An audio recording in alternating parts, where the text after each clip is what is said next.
The question about discount points that I heard him talk about on his radio show. And he called me back this evening with a complete explanation. I'm so impressed with his responsiveness and knowledge. Thank you, Suzanne, for the amazing review. I strongly encourage everyone to check out Team Hochberg's close to 600 five-star Google reviews. Team Hochberg helped Suzanne and thousands of radio listeners, but we can't help if you don't call 855-563-2843 or visit 56david.com. That's 855-563-2843 or visit 56david.com. Lower.com, equal housing lender, MLS 112-461. Nearly 1 in 2 U.S. adults have high blood pressure. That's why it's important to self-monitor your blood pressure in 4 easy-to-remember steps. It starts with a monitor. Be next to talk to your doctor about your blood pressure numbers. Get down with your blood pressure. Self-monitoring is power. Visit managerbp.org. Brought to you by the Ad Council, the American Heart Association, and the American Medical Association, in partnership with the Office of Minority Health and Health Resources and Services Administration. You're listening to WCPT 820. Because facts matter. With Patti Vasquez, Patti Vasquez. From global conflicts to greenhouse gases, the folks refusing to wear masks says, and politicians getting caught grabbing asses says, she's driving it home with Patti Vasquez. Hey, everybody. Okay, we made it to Friday. I hope we did. It feels like we did. Everything feels surreal. Nothing feels like it's normal or solid and hasn't really for over a decade, but that's neither here nor there. It's Friday, and we're so glad that you're driving it home with us. Hello to our friends listening on KKNW 1150 in Seattle, joining us here on WCPT 820 Heartland Signal. I want to first thank our sponsors for making these conversations possible. Source Solar. Go to source.solar and make an appointment. Some of these incentives at the federal level are going to be going away because of the big BS bill. So if you've been on the fence about getting solar panels, go to source.solar and make an appointment. Also go to pridecoffeeroasters.com and sign up for their bean subscription. These are some of the best beans you'll ever have. My husband pre-makes, like he sets up the coffee machine so that we just hit the button in the morning. And when I first get that, that smell, like the incredible smell of those roasted coffee beans fill the kitchen. And I am so excited to go to bed to wake up to Pride Coffee Roasters. I also want to thank our friends at Minocqua Brewing Company. Kirk Banks will be on the air with us next Tuesday to catch us up on all the details of his wild ride up there in Minocqua as the fascists continue to target his establishment and try to put him out of business, including putting him in jail. So that was crazy. We'll find out more about that. And of course, go to kidsaboveall.org and support their mission to help children live happy, healthy, safe lives. And we are thrilled to welcome on the air as our first guest right out of the gate, Maggie O'Keefe, committee woman of the 40th Ward, and I'm a friend of the show and of the station. Maggie, you guys had a busy day up there, over there. I don't even know where do the Cook County Dems convene to have these meetings, these slatings? Hi, Patty, and hi, everyone. We convene at the IBEW Hall on King Drive. Okay. So, and how many committee people are there in Cook County? There are 80. There are 50 that represent the Chicago wards, so we have 50 wards, and 30 townships. Okay. And so for folks who aren't familiar with the slating process, tell us what this means. So the Cook County Democratic Party convenes every year a month before petition season kicks off, or within the month before petition season kicks off, to nominate and endorse candidates running for the top of the ticket all the way down to the bottom of the ticket. No congressionals, no state house, no commissioners, anything like that. Just the statewide candidates, countywide candidates, and board of review. Okay, and a lot of folks in these races that you mentioned, like people kind of like, by the time they get to the end of the ballot, they're tired. They haven't really thought about board of review or some of the commissioners, MWRD. That's why it's really important for us to talk to someone like you who goes through this process, understands it, and can break it down for us. And so there are multiple candidates. What are some of the elements that the committee people use to evaluate whether or not they're going to vote for somebody? Would you say? I mean, is it their record, their experience, maybe, their work that they've done with the Cook County Dems before? Sure. I think it's all of the above, as well as how many phone calls can these candidates get into my fellow committee people to try to get their recommendation or their endorsement prior to going into committee. The folks that are running for U.S. Senate, which is Juliana Stratton, Raja Krishnamurthy, Congressman Raja Krishnamurthy, and Congresswoman Robin Kelly, they have been for months now since U.S. Senator Dick Durbin announced his retirement, have been coming around to our events and giving us phone calls to see if they can count on our support. This year, however, we have decided as a party to not endorse in this race. So we decided to do an open primary, meaning we will not be throwing our weight or our support or our mailers and text messages for anybody that is running for the U.S. Senate. So we just leave it up to the voters. I mean, do committee people, even though they want to stay neutral, if they've decided they're not slating, then they won't participate in any of the campaigns either. Just let them kind of figure it out, essentially. Well, I think it is up to the discretion of the committee person to decide now whether or not they want to support a candidate to get them to vote in their ward or township the way that they want them to vote. Interesting. Now, for folks who are listening and are like, oh, my God, I got to vote again. Yes, but not yet. Yes, you do. Yes, you do, but not yet. It's going to be March 17th. And St. Patrick's Day is the next date that those of us in Illinois will be going, unless there's a special election in your area or something else going on. But we are talking about the candidates that are gearing up to be in the primary in March. Now, some of these races, we say primary, but are there any races in particular that are, that's actually the election, like MWRD or any of the judicial races? No, all of them will have to move on to a general election. Okay. All right. So that's the other thing too, folks. Please, we kind of run through these names and these topics. Please start looking at the people that are running for the down ballot races. So tell us a little bit about some of the races, because some of the slatings. Because you mentioned that the Senate seat's going to go unslated. It's an open race, meaning everyone. It's a free for all kind of. So everyone can be off and running. But there are other races that folks were throwing their hat in the ring. How many people threw their hat in the ring for controller? There were 4 people that came in front of us for comptroller. I have to say I don't remember who the 4th person was, but the 3 main contenders were State Representative Margaret Croak, State Senator Karina Villa, and Lake County Treasurer Holly Kim. Now, you said that there were 80 committee people, but how many votes does each committee person, are there weighted votes like there are for appointments and things like that? That's correct, yeah. We all have a weighted vote based on how many people turned out to vote in the last primary. So that is my biggest thing that I'm going to be speaking to my committee people about is if they are not feeling this endorsement this slate, for example, what they should do is go talk to folks that typically don't vote in primaries but do vote in generals.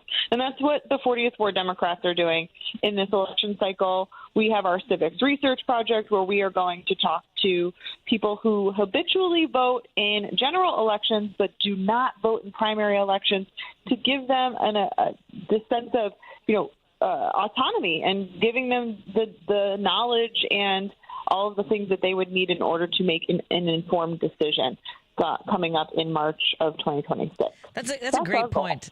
Folks, reach out to your committee people. They are ground zero for what's going on in your community and who's running for what, how, what plans are being made. For those of you who I want to get involved, your committee person is the best place to start. Wouldn't you say, committee woman? Yes, and if your committee person doesn't align with your values, there are folks like myself who have open organizations, meaning anybody that doesn't live within the 40th Ward can also get involved with an organization like ours. And speaking on behalf of this member of the 45th Ward, and my committee person is perfectly fine. It's just the circumstances. So I appreciate that I get to go hang out with the 40th Ward Dems and go down closer to the lake. That's one of the perks too. It's great neighborhoods. So it sure is. Well, So what would you like folks to know? Are there any other So we've got there were some judicial candidates. So what happens because we often see people get appointed to a judicial seat. Are any of the judicial seats, were they already in those seats, or are these are some new candidates? Yeah, good question. So there are 4 open vacancies right now. 3 of those vacancies were appointed by the Illinois Supreme Court. And so what the Cook County Democratic Party does is that we slate for those 4 open vacancies, and then we created 9 alternate seats, meaning in case more vacancies pop up while we're in petition process or even right before petition process, which starts August 5th, then we can slate people into those vacancies. This year, we had 3 sitting judges, but we only endorsed 2 out of the 3 of them, and we gave our endorsements to 2 new people that will be carrying or will be on the petition for the countywide circuit court judges. It's going to be a lot of research. It seems like a lot, but this is important. I mean, the thing about judicial races is you're far more likely to be in a courtroom than you are apparently to go talk to your alderperson about some issue. As far as needing the right person, these folks have a lot of impact on our daily lives, and if not you, then maybe someone in your life. What else would you like? What else would you like folks to know about the slating that occurred today amongst the Cook County Dems? Well, we do have a late appellate court vacancy. The Honorable Hoffman has unfortunately passed away, and we ended up slating Judith Rice, who's an LGBTQ part of the LGBTQ community. So we have just a very recent appellate court opening, and we also had in our countywide officials. We had a switch for assessor. So the assessor, Fritz Kagi, was not endorsed by the party, and instead Patrick Hines was. I will say that I would find today was not a big boost for progressive values today with the slate that we do have, but I will say that this definitely opens up with having a U.S. Senate seat open, meaning an open primary, and no endorsement from the Cook County Democratic Party. Hopefully some of my fellow committee people and I will coalesce around one candidate to support them getting to March 17th. Is there a place for folks to go learn more information about the Cook County Dems and events like today? Of course. Our website is www.cookcountydems.com, and there you can see all of the different committee people for the different wards and townships, who sits on these committees, and at some point I'm sure they will update everyone with the official 2026 primary slate. We start collecting petitions August 5th, Tuesday, right. August 5th, and we have 3 months to collect them and submit them. So if you're interested in the process of, endorsed candidates and helping candidates win their elections, get in touch with your committee person. And you can do so by going to the cookcountydems.com website, clicking on your ward or township committee person, and hopefully they have their contact information there. Fantastic. Really, I'm so grateful for your insight, for your expertise, for educating us, keeping us informed, and for your service as committee woman of the 40th Ward. And on a personal note, you're a really good friend, and I appreciate that too. No, I appreciate you. Thank you for wanting to inform folks about this process. Even though we have people from all across the country listening, it really is a testament to figuring out for yourself how the local organizations, how the local county parties work, and you should get involved. These these support numbers came down to 95 votes for comptroller today, for example. Out of 450,000 votes. So it really does matter. You getting involved in your local organization. Oh, man, that is crazy. Well, thank you so much, Maggie. Have a lovely weekend. You've worked hard. You deserve to relax. And we'll talk to you again soon. Take care, my friend. Okay. Bye. Bye-bye. Bye. When we come back, we're going to hear from a congressional candidate in the further south of the city, parts of Rockford, parts of Peoria, parts of McLean County. We'll talk to Paul Nolley, who I interviewed over the weekend at their barbecue. More after this on WCPT 820, Heartland Signal, and KKNW. Hey, Progressives, this is Richard Chu from Chu's Views. People ask me oftentimes, Richard, why do you fight? I fight because I stand on the shoulders of my family and ancestors. I fight because of the people who may be taken advantage of. But most importantly, it's required in a civil, caring democracy. It's something that I fight for and I believe in, and I'll do it every day. That's why I fight. So, stay tuned, Progressives. Richard Chu, weekday mornings at 6 on WCPT 820. Porsche, power within your grasp. Feel the rush and find your new Porsche at the Porsche Exchange in Highland Park. Browse and test drive our extensive selection like the 2025 Porsche Cayenne. And right now, lease the 2025 Macan Electric for only $1049 a month for 39 months. Visit the Porsche Exchange in Highland Park or PorscheExchange.com. $8,992 with signing. Excludes tax, title, license, and dock fee. No security deposit required. Expires 7/31/2025.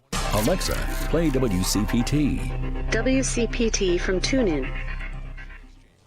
We are so excited to be at the McLean County Dems barbecue. I think it's barbecue beans. No, barbecue bags, barbecue, and beer. Oh, we brought some of the beer, by the way, but they also had some. We were thrilled to be joined by candidate for Congress, Paul Nolley.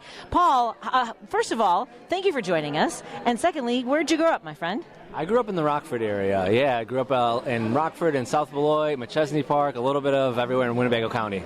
And what brought you to this area, McLean County? It's not that close to where we are, is it? Yeah, I'm like, we're not in Rockford. No. I mean, I know I was on the road for a while, but I think it went farther than the Rockford. What brought you to Bloomington Normal area? Yeah, so I'm here for the fundraiser. There was a little social gathering at the McLean County Democrats office yesterday. We went to that as well. My wife and I also went to school at ISU, so we like coming back and visiting every once in a while as well. So yeah, we're just hanging out with our family and enjoying all the events. Oh, isn't it nice to gather with other Democrats, especially because we have areas obviously outside of the Chicagoland area where it gets a little more purple, if not a little bit red, right? Yeah, exactly. And that's where where I live, just north of Rockford. It's definitely a reddish area, and so it's good to go. I mean, the district is very red as well. So everywhere we're going, it's great to meet people who are fired up and want to make some change in their district, which is generally not very Democratic. And is this your first time running for office? Yes, it is. Oh boy. Yeah. Okay, so let's go back a little bit then. When you were a kid growing up, were you like on student council? Were your parents involved in politics? Tell us a little bit about when you were a kid. I was not very involved when I was younger. I was raised by parents who were never married, but both pretty conservative, not super politically engaged. But when I was a teenager, I kind of came into my own, kind of got my own sense of the world and worldview, and I got very involved. Basically about 15, 16 years old, my first activism was getting in the anti-war movement against the Iraq War at a very young age, and just got involved with various things before. So I volunteered on campaigns. I was a field organizer for a state Senate campaign, and just try to be involved with not only political campaigns, but also nonprofit and community organizations as well. Well, tell folks then about what it is you want to bring to representing the people of your community, of your district. So I want to, for one, get someone who I believe does not deserve to be in that seat anymore out of the seat, for one. I just don't think I think he's the worst type of politician that is out there. For two, my mission is to get blue-collar, working-class people back into the Democratic coalition. I'm from a working-class family. Neither of my parents had college educations when I was growing up. My dad was a mechanic. I want to bring people like that back into our coalition, because if you look at history, the Democratic Party and the movements that fueled the Democratic Party and pushed those leaders to make changes, it was working class, regular people. We are the ones that made the difference. We are the one that pushed them in the right direction and made them take the votes and make those actions that actually brought out policies like Social Security, making unions able to organize a union. So we need to have those people back in our coalition. We need to make sure that we are talking to their issues, their concerns, their priorities, and that also means calling out the elite, the billionaires, the tech companies while we're doing it, because the Democratic Party has been too weak on those issues for many, many years. And so part of my effort is to get this guy out, but also bring back those people into our coalition by doing those type of things. I agree completely, because it's hard to explain, right? They tell you that when you're explaining you're losing. Have they told you that as far as running for office? I've heard that before. Yeah. Right, and I think that's what I think Democrats maybe overthink it, because the facts are there. 26 billionaires own more wealth than 4 billion people, which is astounding to me. So as we're broadcasting here or recording here at the IBEW in McLean County, you're absolutely right. It is the working class that has made this country. The Democrats have, regardless of where labor, kind of last year at the RNC and the Teamsters, it was hard to watch because we continue to show up for workers. So you think let's talk about healthcare as one thing. It's unconscionable that we live in a country where you're kind of tied to your job, or you try to find a job that maybe will have health care, maybe it'll cover you. Tell us a bit about your perspective on access to health care.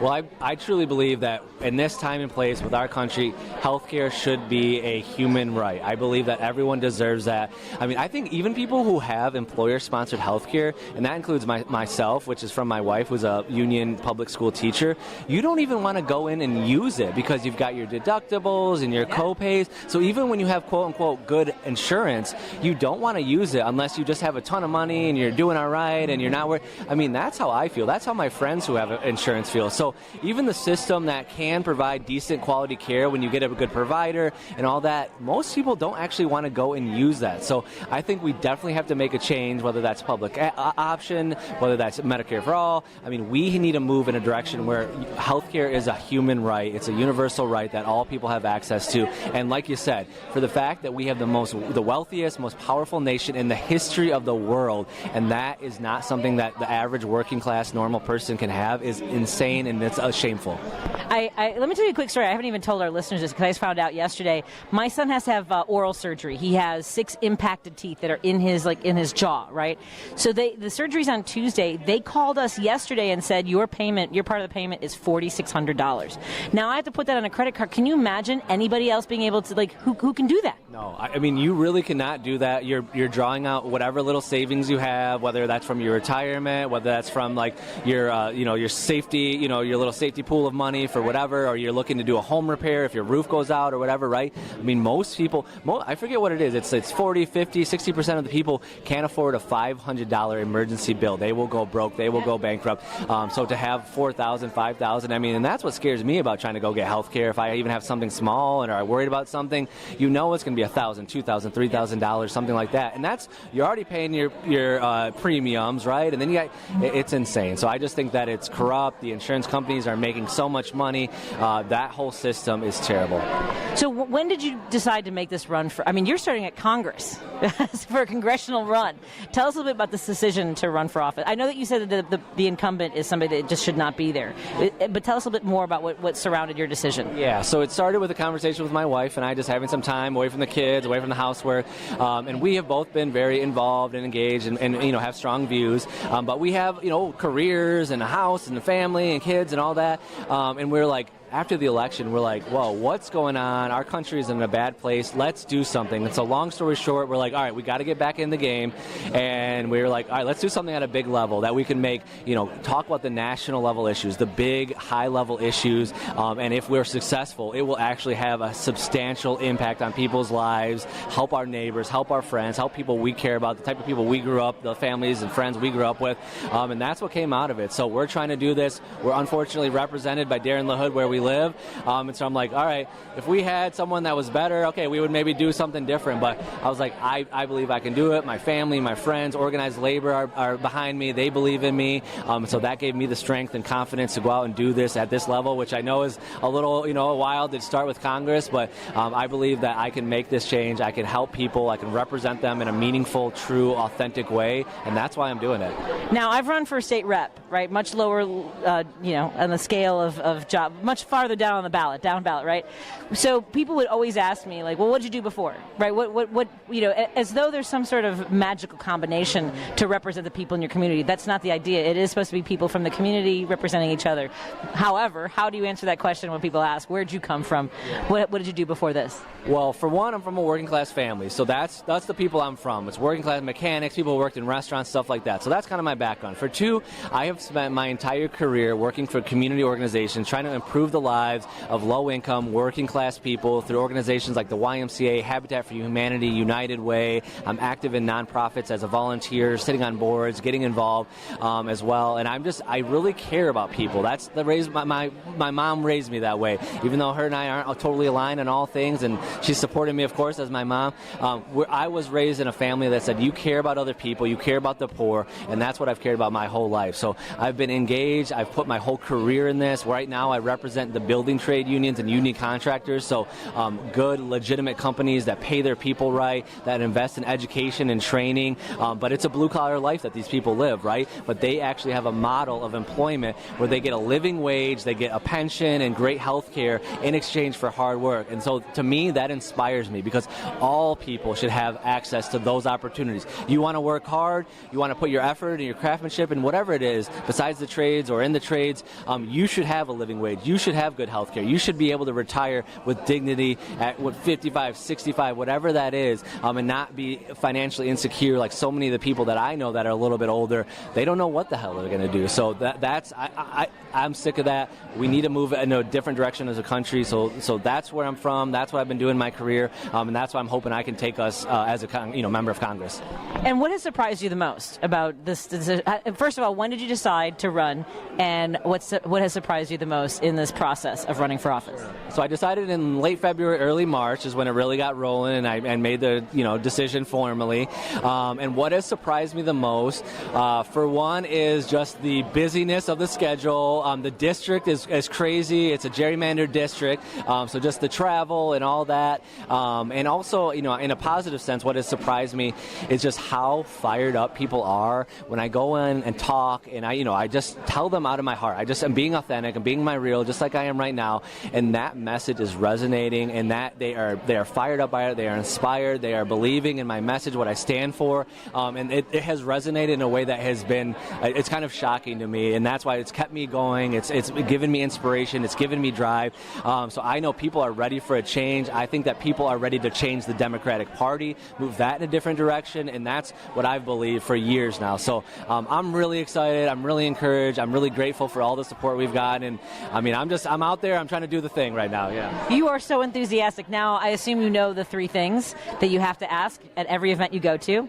which is obviously you have to convince people for their vote, you got to convince them to volunteer, so you want their time, and what's the third thing you got to ask folks for? Their treasure, yeah, time, talent, and treasure. Yeah, that's what I asked for at my kickoff event, and the treasure's the hardest one of all. Especially people are struggling out there. Especially the people I grew up with, the people I know. I don't really know wealthy people for the most part, So the people I started off fundraising, they're average working people, and to give $100, $500, some people gave me $1,000. That's huge. So but I'm very grateful. We've been doing really well so far. I'm doing this grassroots, so I'm not accepting corporate PACs. I'm only going to accept. We've got some labor support so far, and then just normal people. But we're building an army of volunteers that has been so successful and great so far. When I go out and talk, like I said, the message is resonating. So I think we're going to do a really strong, good campaign, and I'm just really, really excited for it. What's the best way for folks to follow your campaign? Are you on social medias? Is your website the best place to go? How do we connect with you? Yeah, so the best would be nolleyforcongress.com, or you can search Paul Nolley on Facebook. That's the primary, or Instagram. We're on Blue Sky. We're on X as well. But I would say Facebook and our website is the primary place where you can go and see what's going on. And that's Paul Nolley, Nolley?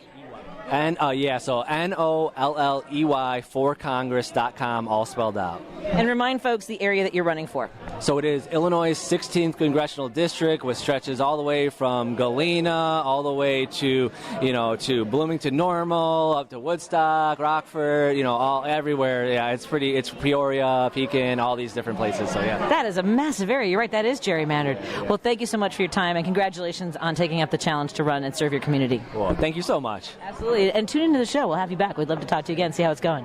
We're going to take a break here and be back in just a moment on WCPT 820 Heartland Signal.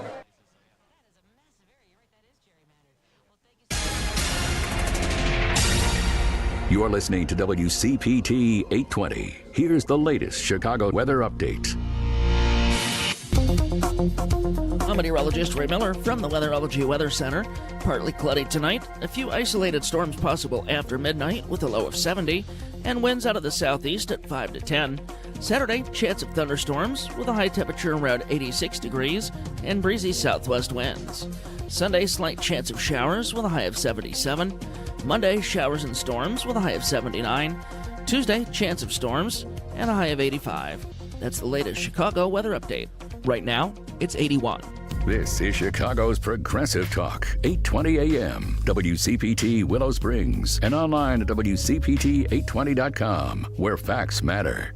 You know that you can listen to Chicago's Progressive Talk on WCPT AM 820. Stream us live at WCPT820.com and on the TuneIn Radio app. Or you can ask Alexa, Siri, or Google to play WCPT from TuneIn. But now you have another option. We're simulcasting our programming overnights, 8 p.m. to 6 a.m. on WSBC AM 1240 for a clearer reception in and around the city. Chicago's Progressive Talk, WCPT 820. And now overnights on WSBC 1240 AM, where facts matter. This is a WCPT moment in labor. In the summer of 1881, 2 decades after the Civil War, 20 African-American laundresses met at a local church in Atlanta to form the Washing Society, a trade organization which looked to create a higher uniform wage and greater work autonomy for laundresses, also known as washerwomen. Through the help of local preachers and door-to-door canvassing, the Washing Society grew from 20 members to 3,000 in only a few weeks. The workers went on strike and faced opposition from their employers as well as the local politicians. The Atlanta City Council proposed a licensing fee for their organizing efforts. The strikers agreed to the fee in exchange for self-regulation. In the end, the City Council rejected the proposed fees and the laundresses prevailed. The impact of the strike led to increased wages for some, but showed that African-American workers, including women, were vital to the New South economy. This has been a WCPT moment in labor. We're working for your rights. Chicago's Progressive Talk, WCPT 820, where facts matter. Welcome back to Driving It Home with Patti Vasquez. You know, the entire time, those of us who were out trying to campaign for Vice President Kamala Harris in the election in 2024, we tried warning folks that bad things were coming, and I don't think we could have even predicted how horrifying this would be. And, of course, Elon Musk's injection into the role of, I don't know, headmaster of Doge has been catastrophic for people around the world. And joining us on the line is a writer who has been doing a great job of calling attention to some of the ramifications and the catastrophic decisions that are being made. Joining us on the line is Hana Kiros. Hi, Hana. How are you doing today? I'm doing okay. Thanks so much for having me. It's hard. This is thank you so much for writing these stories, but it has to take its toll on you to know what's happening globally, doesn't it? I mean, it does. I think that, you know, knowing that there are people around the world that are hungry, that, you know, every 15 seconds a child dies of malnutrition, and that seems sort of like something you hear in an infomercial, but just, right. You know, that there are real people that could be helped with aid that we're incinerating, that, you know, that's a difficult thing. When did the information get out that the Trump administration was going to incinerate 500 tons of emergency food? So that's a story that I broke on Monday night. And, you know, since then, the State Department has since confirmed that it plans to destroy this food. And I guess just to give maybe listeners some context, the food that's going to be incinerated, it's specifically, it's a specialized nutritional product called a high-energy biscuit. And it's designed to basically be sustenance that helps you survive a disaster. So it crams in all the nutritional needs of a child under the age of 5. And, you know, the United States procured that food to give to children in Afghanistan and in Pakistan. But since the Trump administration took over, you know, that food has just been sitting in a warehouse heading towards the end of its shelf life. And, you know, despite warnings from staff in the government that they needed to get this out fast, you know, or else it would expire. That hasn't happened. And now, as of this week, the food has passed, you know, its shelf life, and it's going to be made into ash pretty soon. That's maddening. It's absolutely maddening that people are, I mean, as you mentioned, there are children, there are people that are going to go hungry and not survive. And you wrote a piece about this, about how essentially Elon Musk took it on himself to play God and decide who will live or die. You and Charlie Warzel wrote this piece in June, correct? Yes. Yeah. And what do you want people to know about, like, what this is having, the toll it's taking? Because U.S. aid, I think the announcement that U.S. aid would no longer be funded or would be defunded or essentially eliminated. Do you have a handle on like how soon that started taking effect and having an impact? Well, so the agency essentially it's not delivering foreign aid anymore. So as of July 1st, the agency is effectively dead. There was an event that former President Obama and former President Bush attended, as well as Bono, sort of eulogizing the agency that took place on July 1st. And the vast majority of its 13,000 staff have been fired, and sort of the carcass of that agency has been brought into the State Department, and so whatever foreign assistance the U.S. continues to deliver is meant to continue being administered through there. But one major effect of firing the humanitarians, the supply chain experts that were involved in delivering food aid to people that are facing really catastrophic situations is that there's a lot of food that the U.S. has already purchased, designed for children that are really hungry, that we just haven't sent out to them. So one of the things that I highlighted in one of my stories is that there's this nutritional paste that is made by companies, 2 U.S. companies, one in Rhode Island, one in Georgia. And, there are 500,000 boxes of this paste that is designed to revive children that are on the brink of death from starvation, basically. And it's very effective at doing that. And, it's sitting in those warehouses. And I've been speaking to people around the world who've talked about the fact that, they've run out of it. So it seems like there's been a pretty immediate effect there. Well, and this is something that, as you pointed out in April, we saw this in the Oval Office, where the cuts to U.S. aid were made, and they were like, "Oh no, we didn't mean to do that." It was like there was a pause on AIDS support, and he's like, "Oh, we didn't mean to do that." But essentially, that wasn't reversed. We haven't learned that part of it, have we?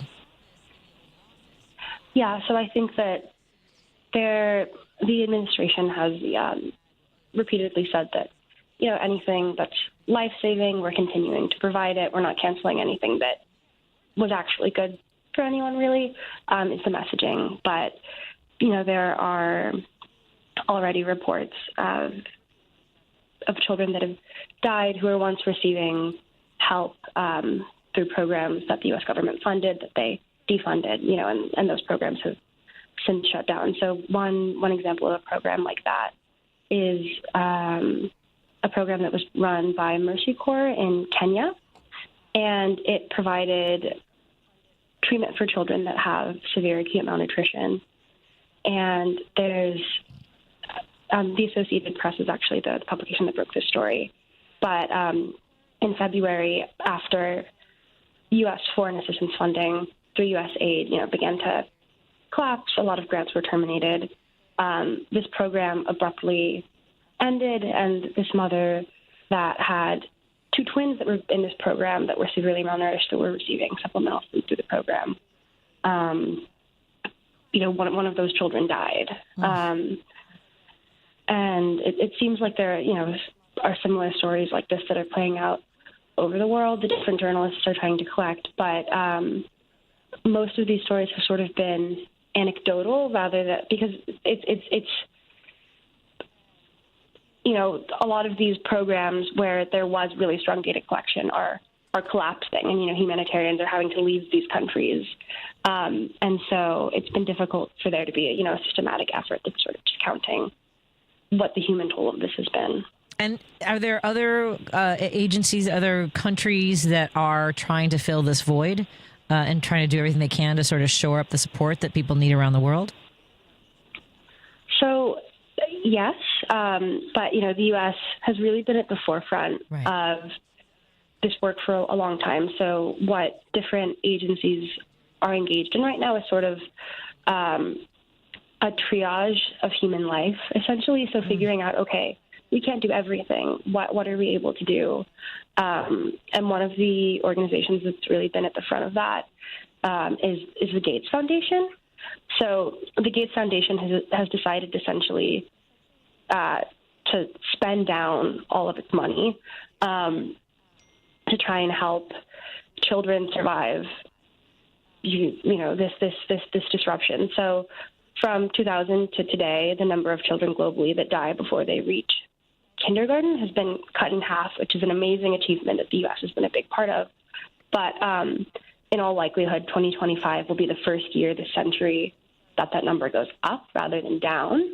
Since the Gates Foundation has really been involved in a lot of that work, they've decided, okay, we're going to spend down all of the money in this organization. We're going to likely shut down the organization early in order to try and fill the gap. But they've, even Bill Gates has been very clear about the fact that they can't make up for the role of the U.S. government. And so I think there are a lot of tough decisions that national governments in Africa and in Southeast Asia, different aid organizations are going to have to make, where they decide who they can save and where, and what they're going to invest in. I don't think I don't think most people have a handle, and I'm not even saying that I do have a handle on how important these programs were in maintaining our relationships and supporting people around the world. How would you like to describe USAID and our role in uplifting and trying to provide the basic needs for people where they might not otherwise have access to it? I mean, it's really been a lifeline for so many people that are fleeing conflict, or when a natural disaster strikes, when there's an earthquake, or a tsunami, or, flooding, for example. USAID would typically deploy search and rescue teams on the ground and have the biggest presence there of any organization.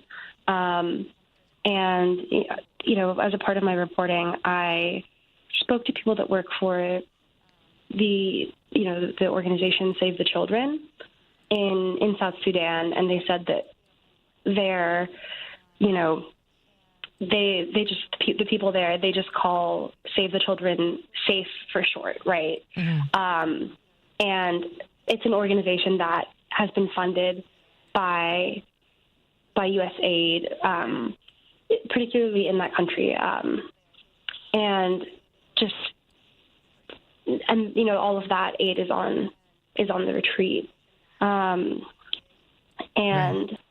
the different humanitarian workers that I spoke to have said that if the U.S., even if a conflict is happening in an area, if a truck has the USAID label on it, it's typically safe, just because people understand that, okay, this is the agency that's going to come in and save people's lives. So even in like active conflict, there's an awareness that the services that they provide are so critical to preventing death that combatants on both sides will, just know how critical that service is, and we'll try and, let those people do their job safely. Wow. We have been talking to Hana Kiros. She is the assistant editor. She's an assistant editor at The Atlantic. Please subscribe to The Atlantic and support the work that she and her colleagues are doing to really draw attention to the impacts that these policies are having, both in the United States and around the world. And are you going to do something for some self-care this weekend? I hope something to take a little bit of stress off your shoulders for a day or two. Yeah, I think so. But I mean, it honestly, it feels like such an honor to be able to report on this stuff, and just, I'm speaking with doctors that are telling me about, having to perform more amputations than usual because people who take metformin, like diabetes medication, can now no longer access it, or, people that work at clinics where mothers are lining up at 7 a.m. When the clinic opens at 9 a.m. because they know that by the end of the day, the clinic will now be out of treatment for their child. So I feel like it's my job is easy compared to the stuff that they're having to deal with. Understood. I appreciate that, and we thank you for the work that you're doing to tell us about these stories. And we'd love to talk to you again if your schedule allows. And if there's something you definitely want our audience to know about that needs to be amplified, don't hesitate to reach out. Okay. Yeah. Thanks so much for having me. Absolutely. Thank you. Let's take a break here. Henry, we can open up the phone lines as well. I'm really grateful for the work that journalists like Hana do. Because somebody has to catalog this, essentially, and preserve the information. Let's take a break here. We'll come back in just a moment on WCPT 820, KKNW 1150. We're glad that you're here. A Better Life with Dr. Sanjay Gupta. Have you heard the term nocturia? It means getting up in the middle of the night to pee. Nocturnal uria. You get it. My friend Dr. Jamin Brombat said there are a number of reasons why this might be occurring. Many are not in your control, but some are. He said for him, for example, he had started drinking a relaxing nighttime tea, which helped him fall asleep faster, but also served as a natural diuretic, pushing more fluid through his system. So for him, the tea was the culprit, but for you, it could be coffee or alcohol or things like that too close to bedtime. It could be foods that contain a lot of water. Fruits, vegetables, soups. Certain medications could be at play as well. Not only what pills you take, but when you take them can be really important when it comes to nocturia. So maybe you need to make a change, but definitely talk to your doctor before doing so. I'm Dr. Sanjay Gupta, helping you live a better life. Some people just know they could save hundreds on car insurance by checking Allstate first. Like, to check you have your phone first, before the cab pulls away. Hey, thanks, man. No, wait, my phone! Come back! It's my boarding pass, credit cards, phone numbers, my life! Come back! Checking first is smart. So check Allstate first for a quote that could save you hundreds. You're in good hands with Allstate. Savings vary. Subject to terms, conditions, and availability. Allstate Fire and Casualty Insurance Company and Affiliates, Northbrook, Illinois. Millions of Americans take medicine like Ozempic and Zepbound. Many of them are overpaying by thousands of dollars a year. These GLP-1 medications for diabetes, weight loss, and more may not always be covered by your insurance, but GoodRx can help. GoodRx helps you save every month on prescriptions at over 70,000 pharmacies nationwide. Best of all, it's free to use. Check GoodRx to save on GLP-1s. Just go to GoodRx.com/GLP. That's GoodRx.com/GLP.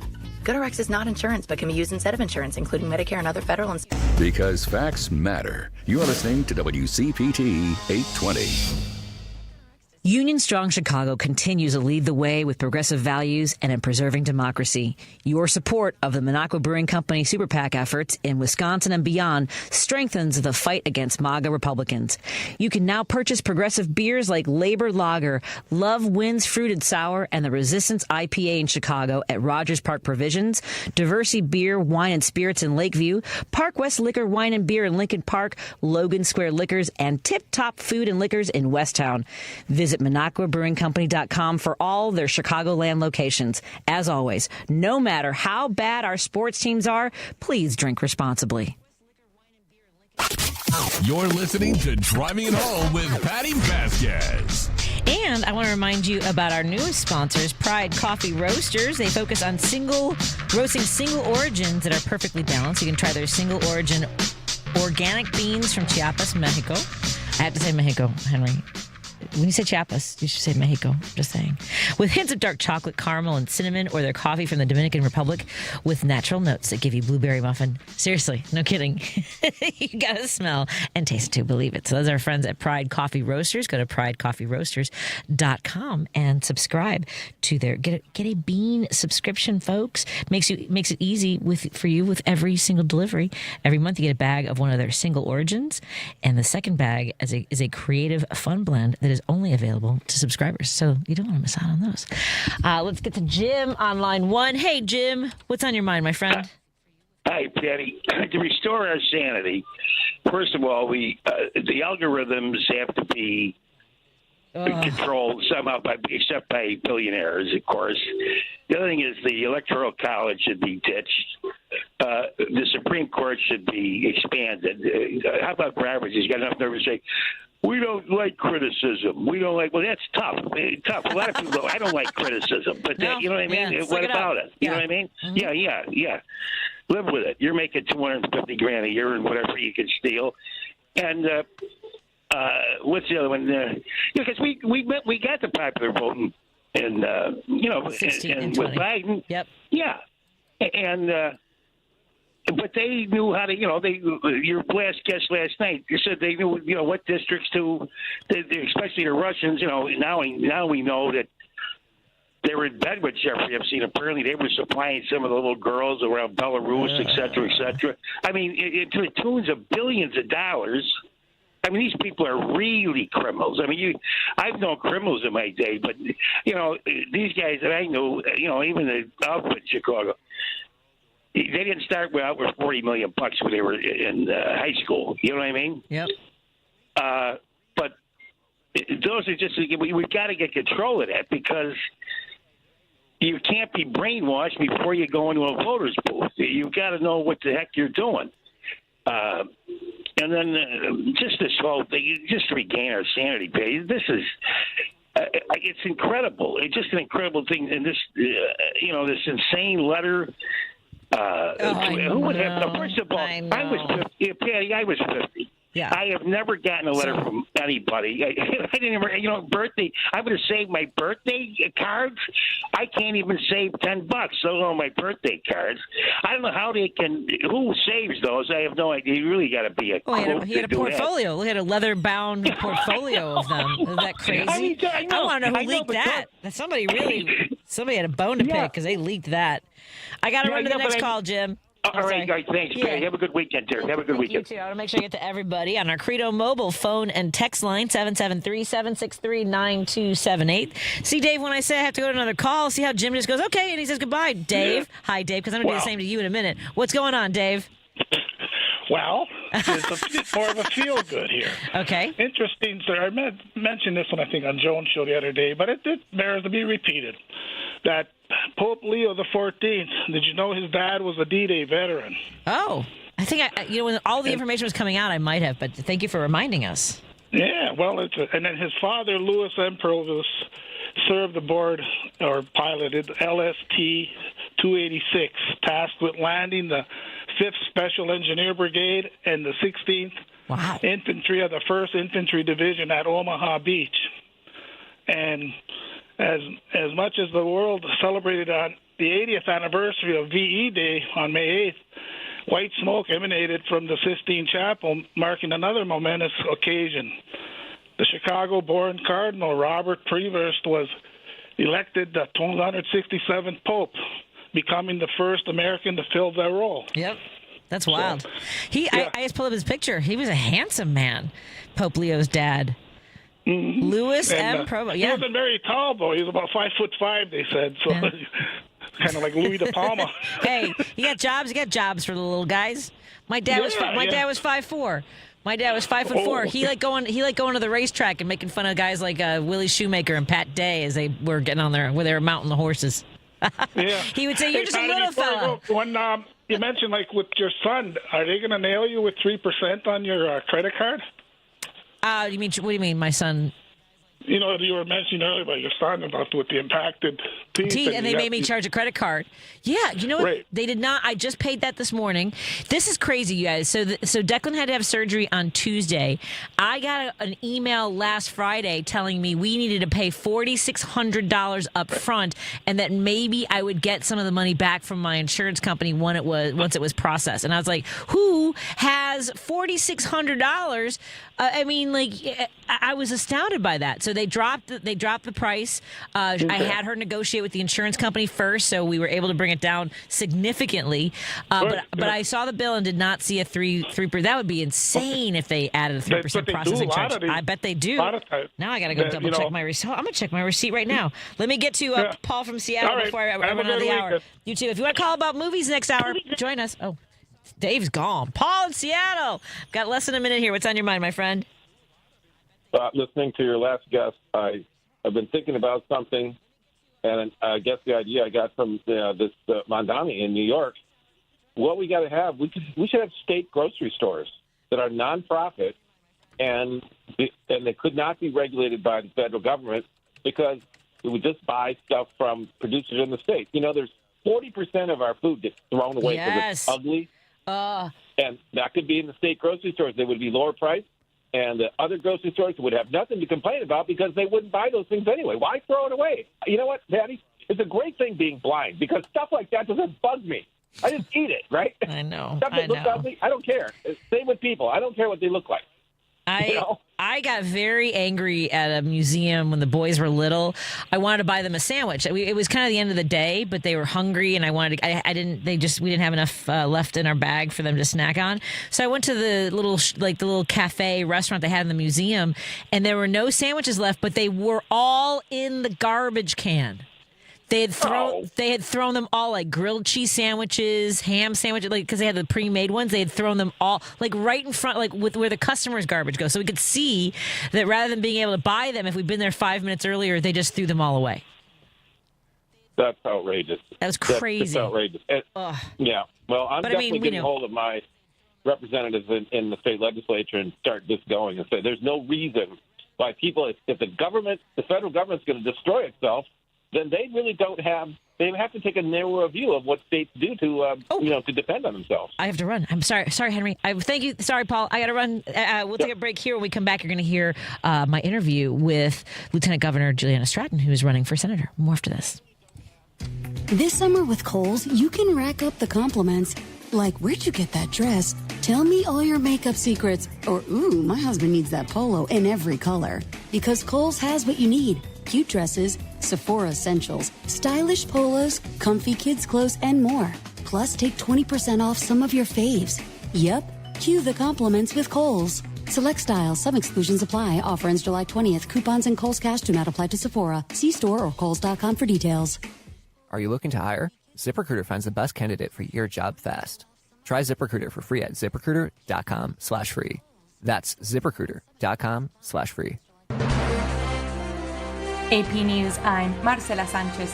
Defense Secretary Pete Hegseth says Camp Atterbury in Indiana and Joint Base McGuire-Dix Lakehurst in New Jersey can temporarily house detained immigrants. He notified members of Congress from both states of the proposal this week. And there's been more layoffs reported at another federal agency. AP correspondent Haya Panjwani has more. The EPA is gutting its research and development office and laying off thousands of employees. The Environmental Protection Agency says it'll lose 3,700 employees, or nearly 23% of its staff. The agency's Office of Research and Development has long provided scientific guidance for EPA's mission to protect the environment and human health. The EPA said in May that it would shift its scientific expertise and research efforts to program offices that focus on major issues like air and water. Officials say the EPA is creating a new Office of Applied Science and Environmental Solutions that'll allow the agency to focus on research and science more than ever before.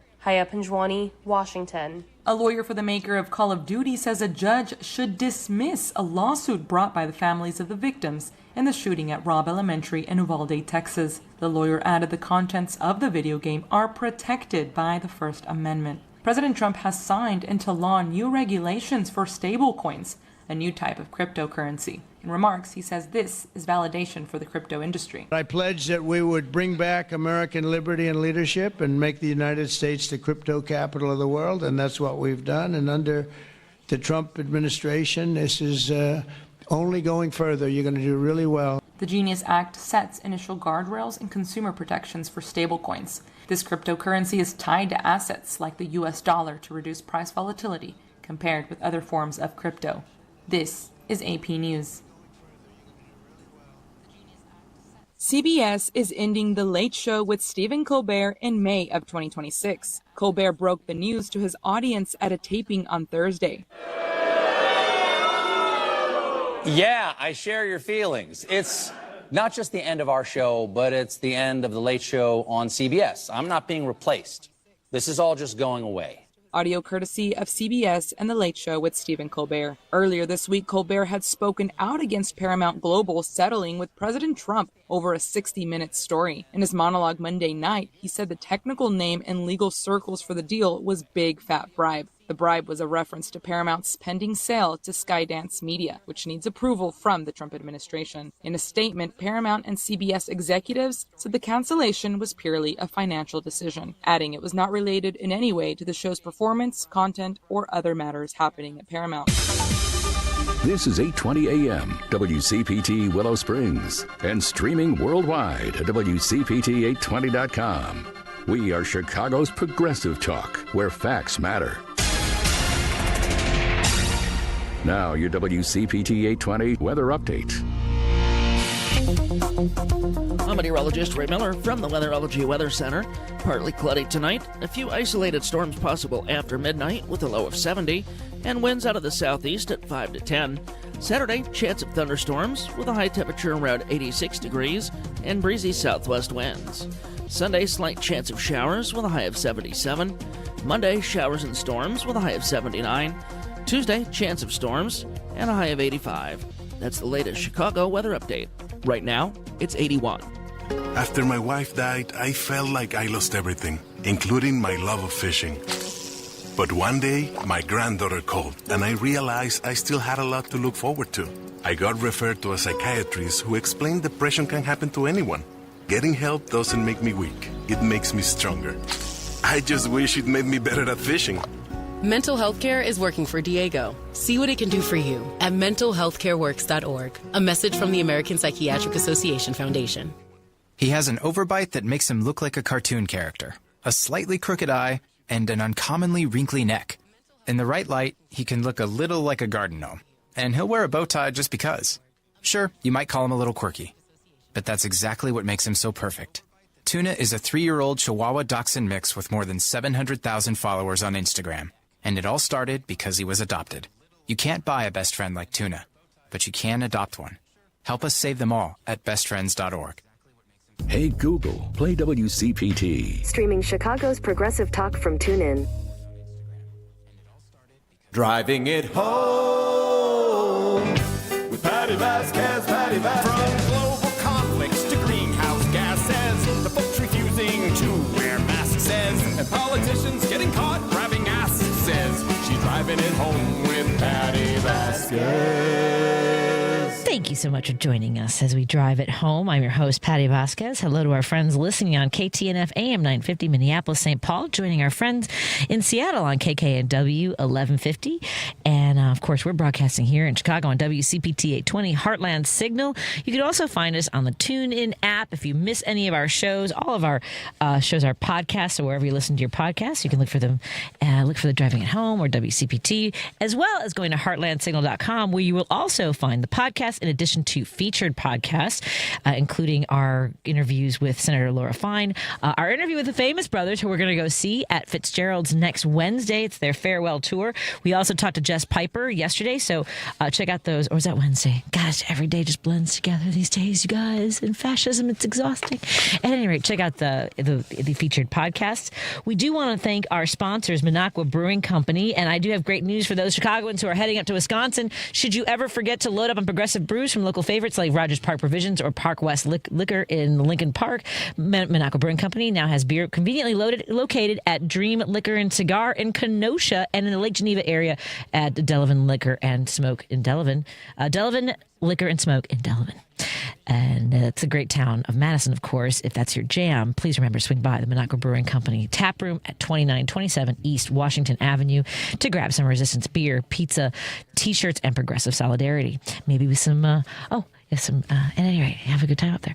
I also want to thank our friends at Pride Roasters. They're our newest sponsors, and we are so proud to have them as part of the family. I've known them for quite a while, so I'm really grateful for the support. They join us at the Jefferson Park Sunday Market, as well as other markets throughout the Chicagoland area. But you don't have to come to the market to enjoy their incredible coffees, because you can go to their website, pridecoffeeroasters.com. That's pridecoffeeroasters.com. You can travel the world with one of 11 different single origins, always freshly roasted for you by Patty and Jackie. Not me, Patty, but that Patty.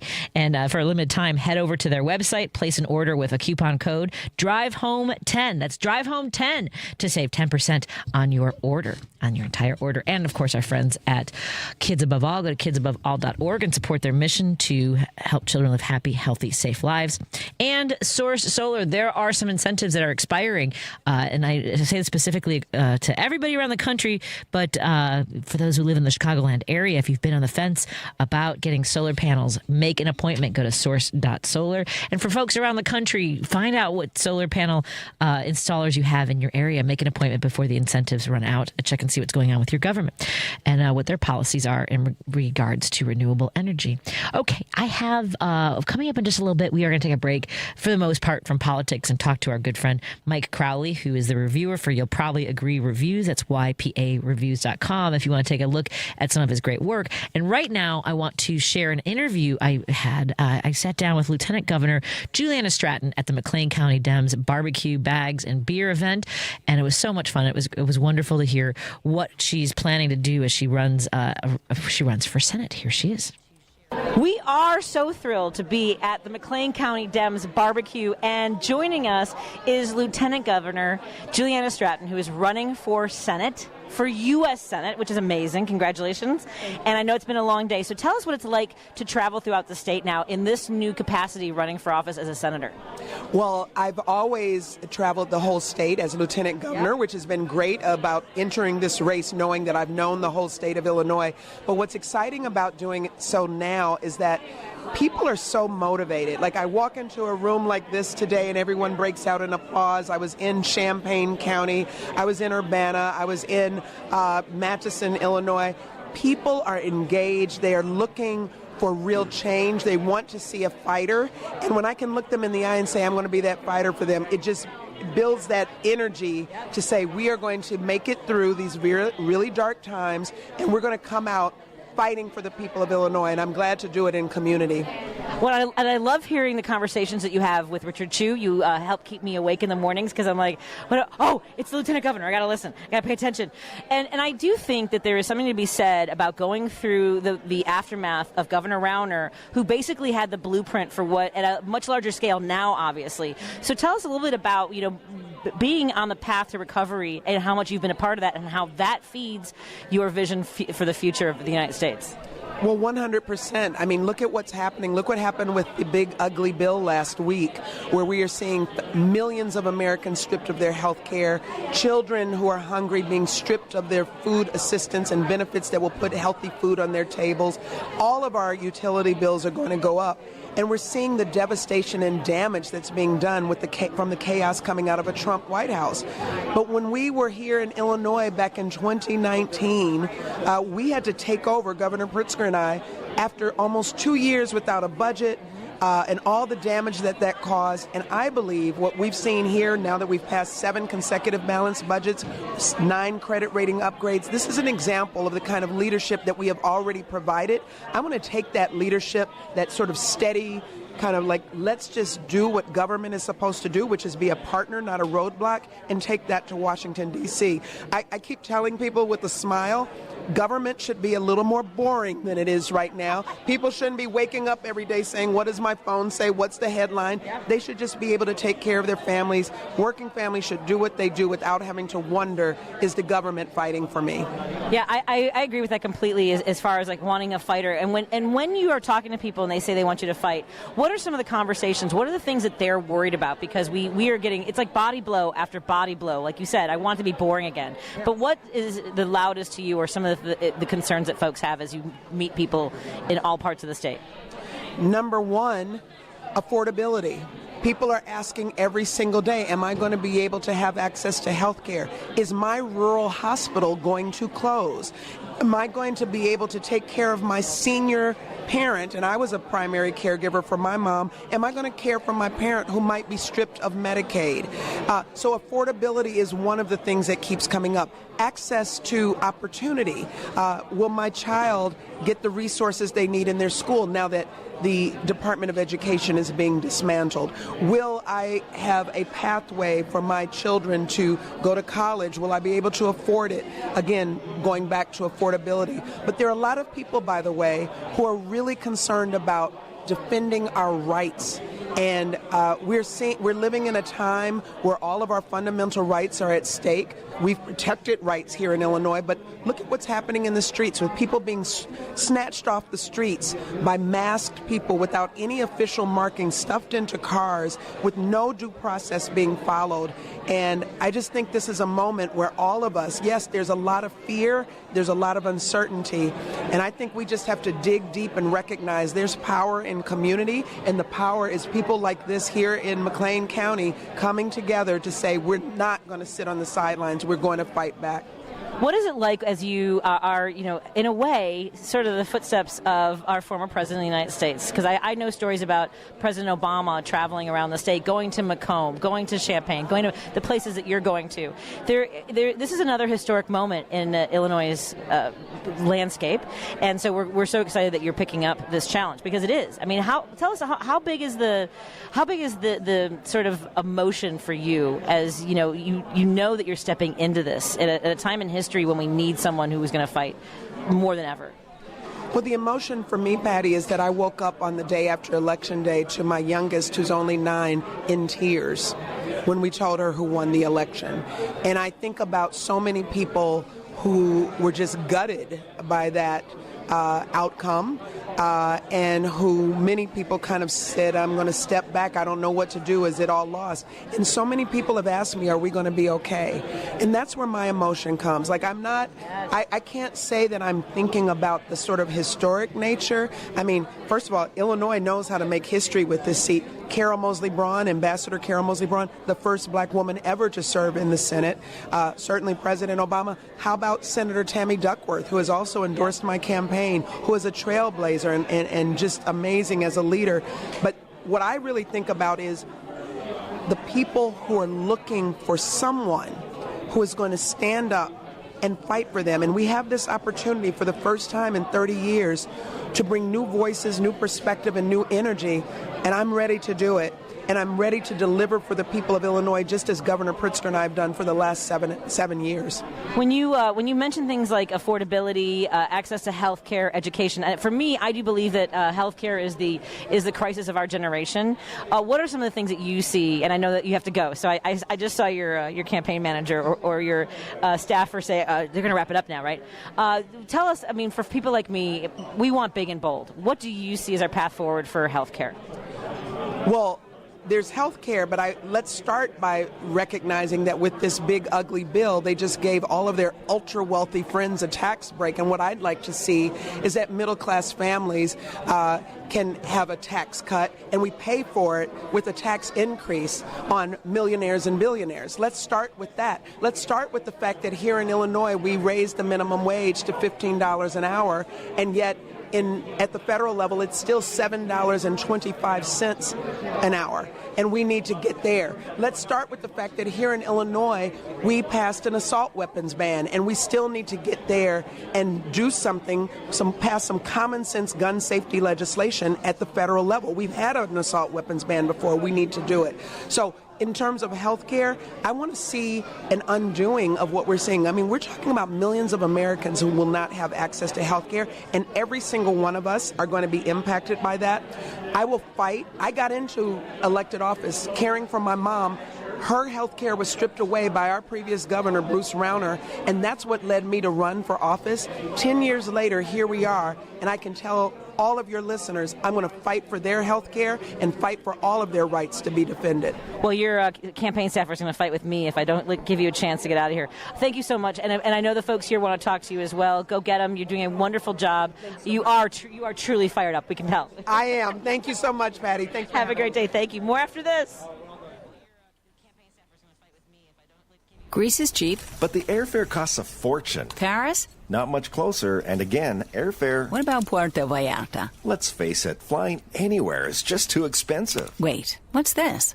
low-cost airlines. With one call to low-cost airlines, you'll drastically slash your travel costs. We're talking insanely low airline prices to any of your favorite destinations. Where would you like to go? London, Rome, Costa Rica, Australia? Wow, that's cheap. So why wait? Call now to learn how crazy cheap it is to fly anywhere in the U.S. or international. Our prices are so low, we can't publish them. The only way to get them is to call to instantly hear the most amazing best deals on airline travel. It's that easy. So call now and start packing.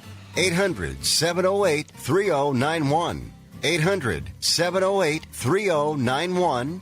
800-708-3091. That's 800-708-3091. Are you looking for more in this world? Are you ready for something bigger? Then we are looking for you. The big-hearted, the bold, the messy and the gutsy. The teachers, the growers, the builders. The skilled, the sharers, the change makers. We need you. We are the Peace Corps. In more than 60 countries, we go all in and all out. We are volunteers, partners, communities, working together, living together, bringing our experience, passion, and joy to building a better world together. From tackling climate change in Mexico to keeping kids healthy in Kenya. From sustainable farming in the Philippines to education in Kosovo. We learn more, give more, share freely, and serve boldly. Are you ready to tackle the tough stuff? To go the distance to make a difference? Then we have a place where you belong. Join us at peacecorps.gov. WCPT 820, Chicago's Progressive Talk, where facts matter. If you're listening to this station right now, you've definitely heard my voice before. Hi, I'm Hawk. And I'm Pete.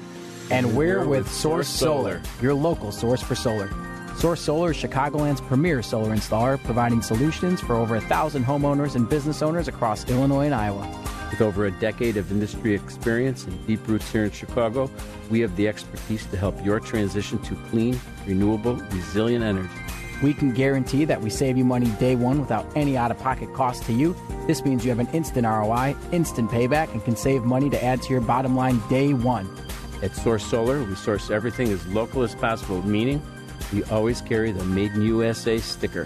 Find us online at www.source.solar. Stop in our office at 5710 North Northwest Highway or give us a call at 773-985-3992. And don't forget to ask for Hawk or Pete. Welcome back to Driving It Home with Patti Vasquez. Thank you all so much for joining us as we drive it home. And don't forget, Peter Sorellis and Warren Price will be joining us next week because I screwed up my calendar just like I did last week for the one and only YPA reviewer, film critic, Mike Crowley. I did the exact same thing. I think I must have been traveling and just really botched that. Mike Crowley, thank you so much for being right, patient. Don't worry about it. You were gonna be on with Elliot Serrano, who had seen Superman. Okay. And so I do want to revisit the conversation because now it's been a week and it's insane. Let me start here. Okay. Hi, how are you doing today? I am doing well. I've been seeing a lot of movies, and I had a vacation a couple weeks before that, so I did miss the newest Jurassic Park, and I don't care at all that I missed it. So you feel okay? You feel confident that you can skip that one? What kind of vacation? Was it a family vacation? No, it was just myself in my condo up in Door County, Wisconsin. And, what part of Door County do you skate Sister to? Bay. Nice. Yeah. Get you some little Alan Johnson. Take a look at the goats on the roof of the restaurant. Yeah, they're walking distance from me, basically. Oh, that's such a cute area. Yeah. Oh, nice. Yeah, I love it. I love it there. I wish I might retire there. So, yeah. Well, it's not a bad idea. Yeah. And, that neck of the woods, I think, went purple. I think they actually went for Kamala, by the way. Did they really? Yeah, it was actually, remember, they said that whichever way Door County goes, usually the state goes for whichever candidate. Really? But it was a different part of the state that ended up being kind of, seemed that, yeah. That's weird because I saw a lot of Trump signs when I was going up there, but there was also some Kamala signs, too. Some means there are people hiding. Yeah. So I have finally been to a movie theater since we last convened, and I realized while I was in the theater, and perhaps you get to enjoy this more than most people do, is I realize it's the one place I don't even have an itch to look at my phone because I'm accountable by everybody else in the room in the theater, right? So like at home, I could be on the couch and my husband's like, "Are you even watching?" Right? But in the theater, you don't do that because you don't. Which I do too. Like I sometimes look at the phone and I'm like, "Oh no!" and I'll turn off the phone, and then I'll forget that I turned it off, and I'll reach for it and I'll be like, "Oh yeah, I turned it off." Right. Right. So I went to see The Materialists, which you did review. Yeah, I did like that one. Yeah, very much. I liked it. It was different. I think the problem, I had not read your review, but I did, like someone says, like it's a rethink of the rom-com. Yeah. And then I got really uncomfortable because I do want to let folks know that there is an element of sexual violence. Like it's not shown, but I was like, whoa, which was it was interesting, right? Because it's a matchmaking service. Yeah. So I thought it was sort of an interesting. I thought, do they not even do the basic vetting of like Googling somebody or going to their Facebook page? Yeah. Right. Exactly. For either, right? Like, is this woman, is she just looking for a sugar daddy? Which, I mean, it was kind of the concept, too, is marrying rich men. But, man, Pedro Pascal really, really interesting character. Like, he comes off like a serial killer in that movie, but he also is supposed to be like this charming guy. Right. She's like, "Oh, you're rich and I really like you." And he's like, "Yeah, I believe in this too."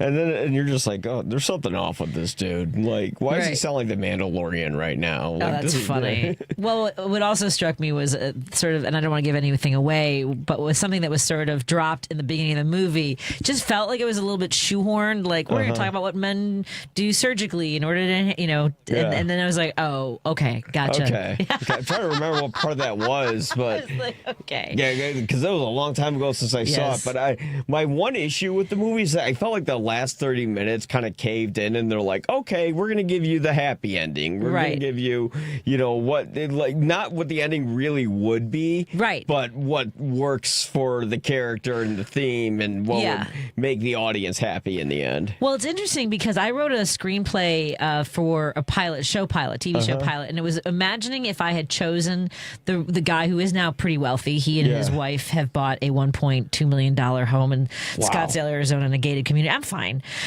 He's like the head of oncology at a highfalutin place. At 52, I knew that. I knew he would be very successful, but he was not like the characters in this movie. He was just not a very kind person. Like, he was funny and beautiful and super smart, but like, I've told people this story. I would say things like, "Oh, I love this movie," and he would say, "Oh, do you love it? Are you in love with it? Do you want to marry it?" Oh, jeez. Kind of a thing. Yeah. So, but it got worse from there. So that's I just wondered, would I be willing to put up with that, knowing he was going to be financially successful? And the answer is no. I would not have been and it's kind of the same thing that's posed to Dakota Johnson's character is, do I want to live this lifestyle? Do I want to go to the nice restaurants? And she has to make that choice. Yeah, because it's either she could. It's either you could live a rich lifestyle, or you could, live in busted down apartments for the rest of your life, and it's a hard choice to make. It is. I mean, that's why I probably shouldn't have found out about the Scottsdale, Arizona. Yeah. Oh no. So did you research. like Facebook it or something like that? I checked that. Yeah, I checked it. That's one area I've learned to stop going to because you don't need to know. Every day just makes it, and Facebook kind of creates fabricated versions of people's lives where everything seems happy and perfect when it's not. Correct. So there's that, and Materialist. I liked what it was going for. I liked what it was saying. I like the fact that it's literally in the title. It's about materialism. It's about choosing something. It's about how we choose people over shallow values than actually what the people are like. Because throughout the movie, people are interviewing Dakota Johnson, and it's usually like these women in her 30s and 40s going, "I want a guy who's rich, and he should be good looking, and he should have this and that," and it's just checklisting all the boxes. Yeah, because there are us in society who we can meet the certain criteria for like the perfect 10 that everyone want, but most of us are are at like 5s and 6s. I sound like Trump right now. Like, oh, it's a 5 to a 7, but yeah. No. Well, and having now the long scope of having been in my 20s and what dating was like, and now being married. I've been married. We have celebrated our 25th wedding anniversary. Nice. Been together for 30 years, and I will tell you, choosing the person who you're not checking off boxes. Yeah. You just, someone who makes you feel safe, but you can be yourself. Yeah. Right. I can say I love a movie without the fear of being made fun of. Yeah, that is a weird thing to say. Like, oh, I like this movie. Oh, did you? Yeah, like, really? He was so like here's another one was I used to have a whole bit about this. He said I was singing "What's Love Got to Do," and he goes, "Who sings this?" And I was like, Tina Turner. He goes, "Why don't we keep it that way?" Jesus. Yeah, so that was my relationship. That's creepy. It was a lot. So I ran. At any rate, so that's The Materialists, folks. And there's a few theaters that might still be showing it, but as Mike Crowley mentioned, it's been out for a while. So let's get to some of the films. Before we get to Superman, I do want to find out about 28 years later because I loved it. You loved it. Yeah, I did. It looks gruesome. Oh, it's really gruesome. Like it doubles down on the gore from the first film by a lot. I don't want to give away what the death scenes are, but here's the thing. There's a lot of massive plot holes in this movie, and there's one plot point at the very beginning of the film that sort of erases the events that happened in the second film, and you go, why did they do that?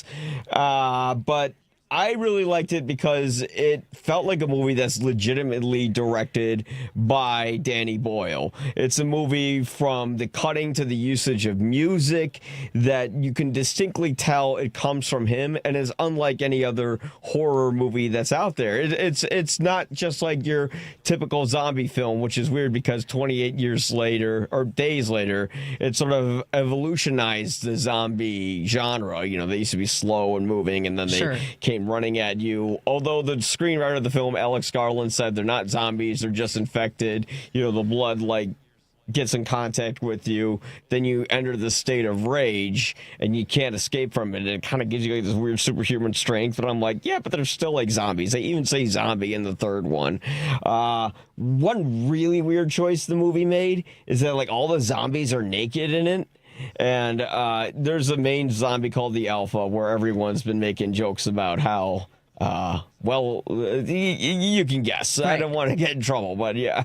Wow. But no, I mean, the thing that made the movie work wasn't how scary it was, but how dark the story gets and how unusually sentimental. And there is this controversial ending that I'm mixed on, but I understand why they did it, and it has a whole sort of euphemism too. I don't know if you ever heard of who Jimmy Savile was.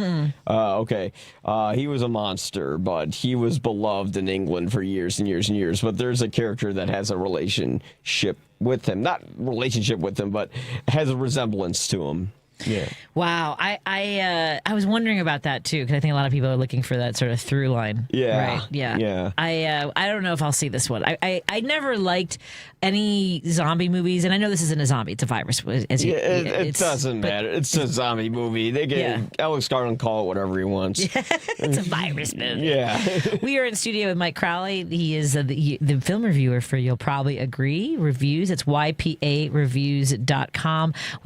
There's a movie I hadn't really even. I feel like I'm just not paying attention. I just talked to somebody on the phone earlier because I'm a stand-up comic, and you're in the world of comedy as well.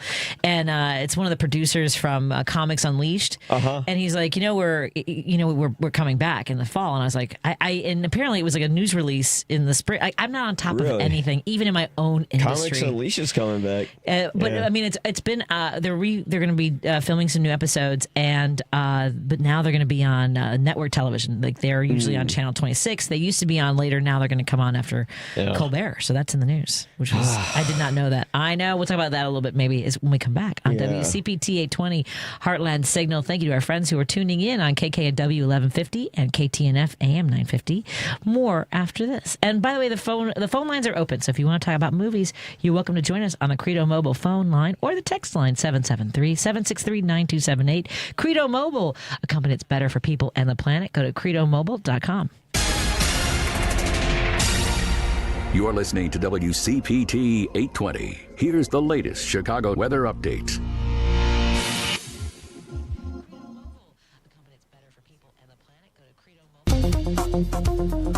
meteorologist Ray Miller from the Weatherology Weather Center. Partly cloudy tonight, a few isolated storms possible after midnight with a low of 70, and winds out of the southeast at 5 to 10. Saturday, chance of thunderstorms with a high temperature around 86 degrees and breezy southwest winds. Sunday, slight chance of showers with a high of 77. Monday, showers and storms with a high of 79. Tuesday, chance of storms and a high of 85. That's the latest Chicago weather update. Right now, it's 81. This is Chicago's Progressive Talk, 820 AM, WCPT Willow Springs, and online at WCPT820.com, where facts matter. Millions of Americans take medicine like Ozempic and Zepbound. Many of them are overpaying by thousands of dollars a year. These GLP-1 medications for diabetes, weight loss, and more may not always be covered by your insurance, but GoodRx can help. GoodRx helps you save every month on prescriptions at over 70,000 pharmacies nationwide. Best of all, it's free to use. Check GoodRx to save on GLP-1s. Just go to GoodRx.com/GLP. That's GoodRx.com/GLP. GoodRx is not insurance but can be used instead of insurance, including Medicare and other federal and state-funded programs. This is an important notice to all U.S. taxpayers. The IRS is giving away billions of dollars in tax savings through a federal program called the Fresh Start Initiative to aid delinquent taxpayers. This initiative was established for anyone facing financial hardship and unable to pay their back taxes. Qualifying and enrolling in this program will stop all collections, settle your delinquent tax problem, and even reduce what you owe by thousands of dollars. Call the hotline at People's Tax Relief to see if you qualify and get this free information by dialing 800-921-8189. If you have unfiled tax returns or cannot afford to pay your personal or business back taxes, you can now get the help you need. One simple phone call can resolve your tax problem and save you thousands of dollars. To see if you qualify and to get this important free information, call 800-921-8189. 800-921-8189. 800-921-8189. This is WCPT 820, where facts matter. You're listening to Driving It Home with Patti Vasquez. Thank you for joining us as we continue to drive it home. Joining me in the studio is film critic Mike Crowley from YPA Reviews. That's YPA Reviews, which stands for You'll Probably Agree Reviews. One of them, he doesn't know if you'll agree with him, is on this this Brad Pitt movie. Which I had not. Everyone disagreed with me on that. People liked it? Everyone loved it. All the critics loved it. I remember I took when I was walking out on the movie with one of my critic friends, I just thought, well, that was torture. He's like, I gotta be honest, I loved it. And immediately I went, oh God, they're all gonna like it, and I didn't. It's like people say, well, it's not about the story, it's about the action. I'm like, yeah, but the movie's 2.5 hours long. Within that time, you didn't have enough time to establish the characters, and yeah, there is minimal character development, but most of the movie is just cars driving around in circles and crashing, and there's like no stakes in the movie. At like a couple points in the film, a couple characters getting like these horrible car accidents, but then like the next day they just wake up from the hospital and go back to work like it was no big deal. So I did not like it. I thought it was too long. It could have been trimmed down a lot. I mean, technically the movie's very impressive, but look past the technicalities. It's like, what makes a good movie? It's the story, not just the action. I mean, even The Matrix had a good story. You seriously think Days of Thunder is a better movie? I never saw Days of Thunder. I need to know what you think about it. You know who we had on a few weeks ago? We had Michael Rooker on the show a few weeks ago. Oh, no kidding. He was calling from South Korea. He's filming a movie in South Korea. And I messaged him because he used to be a lifeguard where I lifeguarded at North Avenue Beach. Okay. And we're having a reunion. So I interviewed him years ago when he was in town and for one of the Comic-Cons. And he responded to my text. And he was like, and he came on the show for like 40 minutes. It was great. Michael Rooker is in a lot of great movies. Like Mississippi Burning is like the thing that pops in my head when I think about him. Do you know what's funny? When I also had the chance one time years ago to meet Robert Downey Jr. and it was so weird because you know what popped into my head the minute because it was on an accident that he was at his offices. We were meeting with his production team, like development team, and the door opened and this is the noise I made. like that. And the first thing, I don't know why, but immediately I didn't tell him, but I thought of Less Than Zero, which is the first time I ever saw Robert Downey Jr. When I was a kid. So, yeah. Have you ever seen Less Than Zero? No, I don't know what that, but the first movie I remember him from was Chaplin. Oh, so and good. And then, he became Iron Man, and we know the rest after that. Exactly. And then he came back for Dr. Doom, and I'm like, no. I know. Let's leave it However, a friend of mine is writing a book, a psychologist book. She wrote a book called about Wolverine, The Rage of Wolverine. Yeah. So she's going to write a book about Dr. Doom as well. So it's nice. Yeah, because Wolverine, that's someone you could explore for a while. Yeah. I wish they would. I know they're not going to do it, but it'd be cool if they cast a short dude as Wolverine, because he is actually 5'3" in the comics. Well, that's funny that one of the Deadpool Wolverine versions. They did that, but they made him 4'2", and they really made it short. Funny. But it was funny though, Yeah. Let's save Superman for last, because a lot of people are talking about it. I don't need Lethal Weapon on 4K either. But I do. So is Pedro Pascal about to be in every single movie since he's everywhere online? He's going for it. If you ever watch The Simpsons, he's like Troy McClure. He just appears in every single movie now. But he was good in it, but he's really the side character. Joaquin Phoenix is the main character in Eddington, and I gotta say, Eddington is one of my favorite movies of the year. What? Yep. Okay. It is the definitive post-COVID film. It's kind of like we had our definitive post 9/11 film with United 93. This movie is a very, very dark comedy about how, as one of my friends put it when we were talking during COVID, he said, you know what? The world was giving a chance to see how it would do during the apocalypse. This was a test, and it failed. Mm-hmm. And this movie is about how America failed during COVID, because you got Joaquin Phoenix, whose character is the sheriff, who you could tell he leans to the right. In the beginning, there's this homeless guy who's making all this havoc in a bar, and he has to stop him. Every one of the bars wearing a mask. Joaquin Phoenix isn't. This movie takes place in May of 2020, to give it some context. So when he walks in the bar, the bartender goes, hey, you don't have a mask. And he goes, it's all right. Don't worry about it. And then, but he's still very respectable towards everyone, and he tries to keep the peace. But as the country tears itself apart through the left and the right, he ends up leaning towards the right, because I don't know if he was a bad person in the movie, but he does reach a point of no return in the film. But I feel like it was social media and sort of the algorithm of the data and how it just constantly backs up our own opinions and our own beliefs that caused his character to snap. And it's a great sort of reflection on our generation of how we failed during a catastrophe and how we're going to get there again. Because obviously with re-electing Trump, we didn't learn anything. There were things there were moments before it got really crazy. Well, obviously it didn't help that Trump was telling us it was going to go away by Easter and talking about injecting, UV light or bleach or whatever. Right. And and then first it was masks, and then masks don't work. It was just so chaotic. But there wasn't a window of do we have the opportunity to sort of reset a little bit? Well, here's what I always felt like. Yeah. We were not in it together. I mean, that was and that was partly a function, as you mentioned, of social media. It wasn't like World War II. It wasn't even like 9/11. To your point about Flight United 93. 93, yeah. After 9/11, we, as much as I wasn't a big fan of George W. Bush's, I was still like, okay, what are we going to do? What's next? Right. Yeah. Which didn't necessarily lead to good things either, because then we got sort of tricked into the war with Iraq. Mm-hmm. So at any rate, interesting. I look for, and the cast is amazing. Yeah, and the movie's hilarious. It is really darkly comedic, and oh god, how do I not give away any of the okay, I can give away one joke. They're talking about Ted Garcia, I think his name was Ted Garcia in the movie, Pedro Pascal's character, who's the mayor of the town. Yeah. While Joaquin Phoenix is the sheriff. It's very Sergio Leone, kind of Western stuff. And at one point, he says something that the police don't agree with, and they're sitting in the office, and they're like, well, what do you expect? He's Mexican. And then you're just like, yeah, that pretty much defines how dumb these guys are. But it's those kind of dark jokes where you go, ooh. And here's the thing. The movie doesn't care if it offends you. You know, like, yeah, it goes after both sides, but it really goes more after the rights, and for good reason.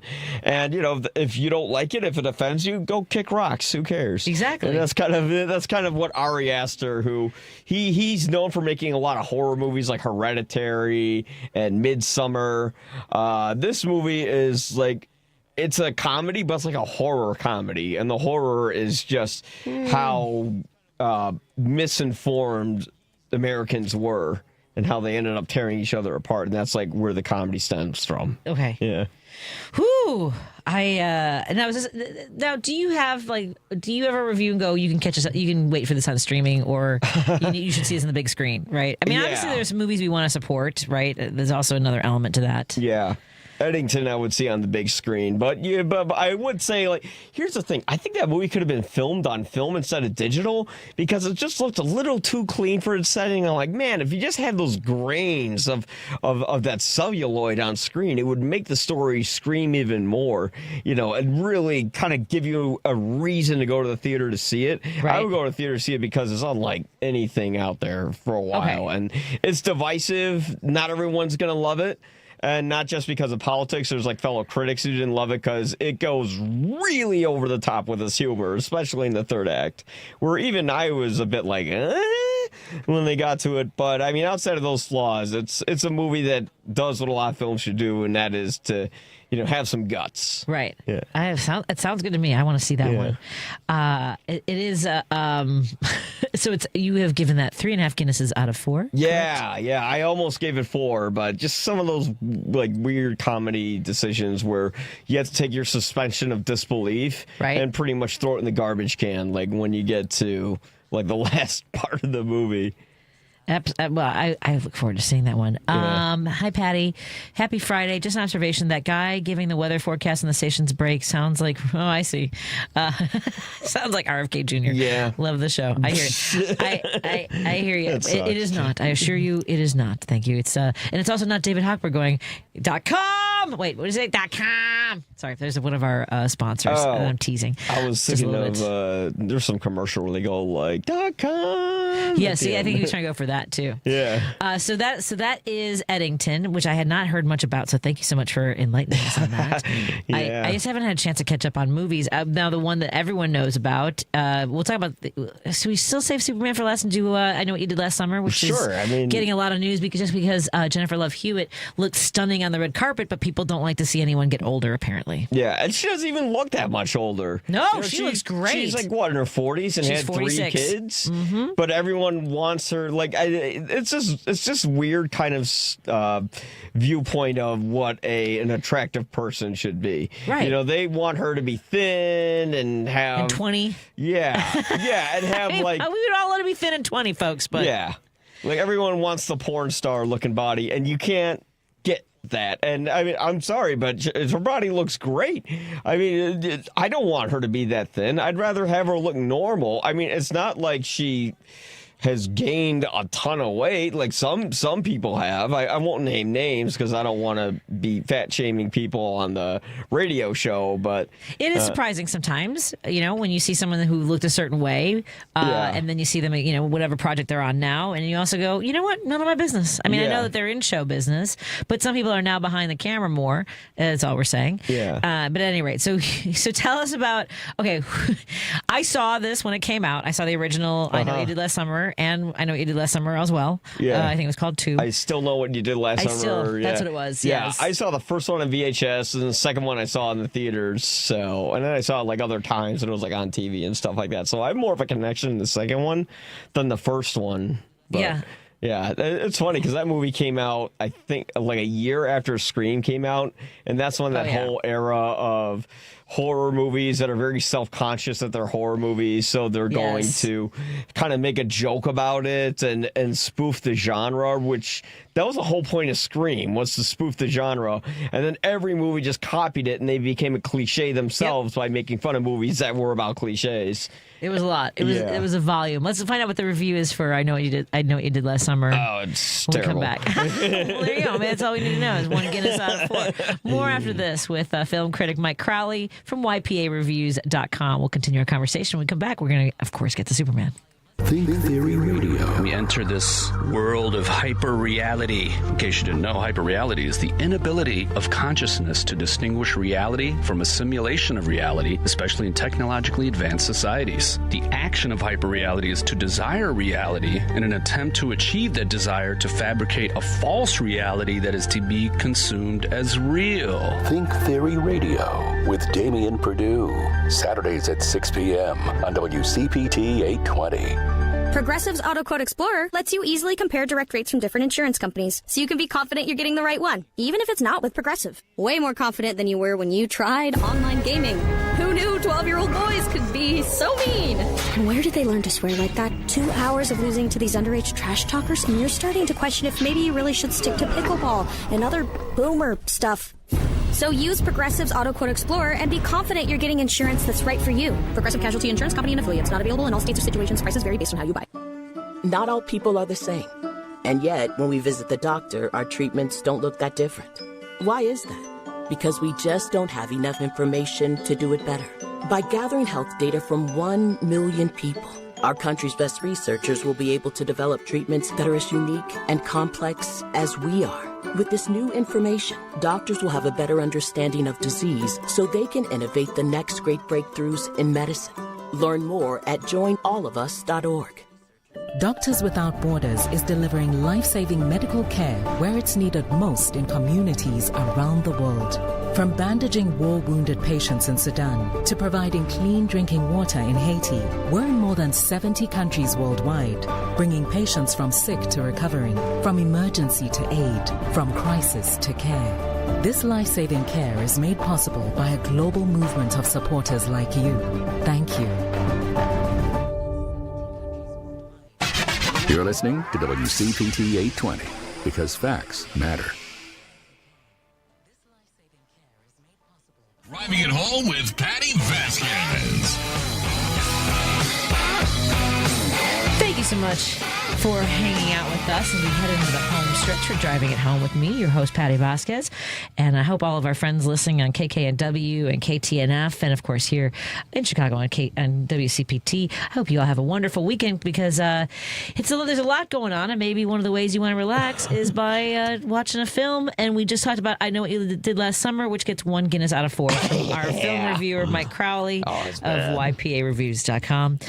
So it's just terrible. They're kids. So Freddie Prinze and Jennifer Love Hewitt have gotten together. Are they married? And no, it's nothing like that. But it's basically like the Force Awakens of like a kind of like reboot or soft reboot or remake. It's literally the same exact plot from the first film. And I haven't even seen the first film since I saw it on VHS as a kid. And even I could watch the beginning, the inciting incident, and went, oh, okay, so I know exactly where this is going to go. All the characters in it are just boring and uninteresting. They don't really do anything interesting with Jennifer Love Hewitt's character.